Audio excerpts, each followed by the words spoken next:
There's several issues. I think I've worked on several issues with the Latino community, which are an important force in this county. I've worked with the Black community. We worked together to pass a resolution that will hopefully get the U.S. Attorney to leverage resources to crack down on gun crime in the neighborhoods that are so tragically shaped in this negative way by crime, protecting the youth and others. So I think there's a lot of issues like that that can help us.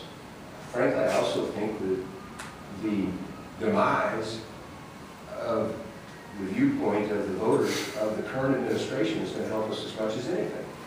Well, I think if the election were today, I don't think there's many people that don't think we win in a rematch. Pat Quinn, although a nice guy, has not delivered. And where he has delivered, I think it was harmful. His 67% tax increase when he promised not to do it, it's taken a week's pay out of every pocket of every family in this state. It's had an adverse effect on job creation, and those need to change. As much as I want his help, and we'll work with him on pension reform, he's failed to deliver on that. 290,000 jobs we've lost net in the last 5 years are atrocious. And so jobs, safety are all issues that can reach out, I think, within the Chicago and the Cook County community, as well as the rest of the state.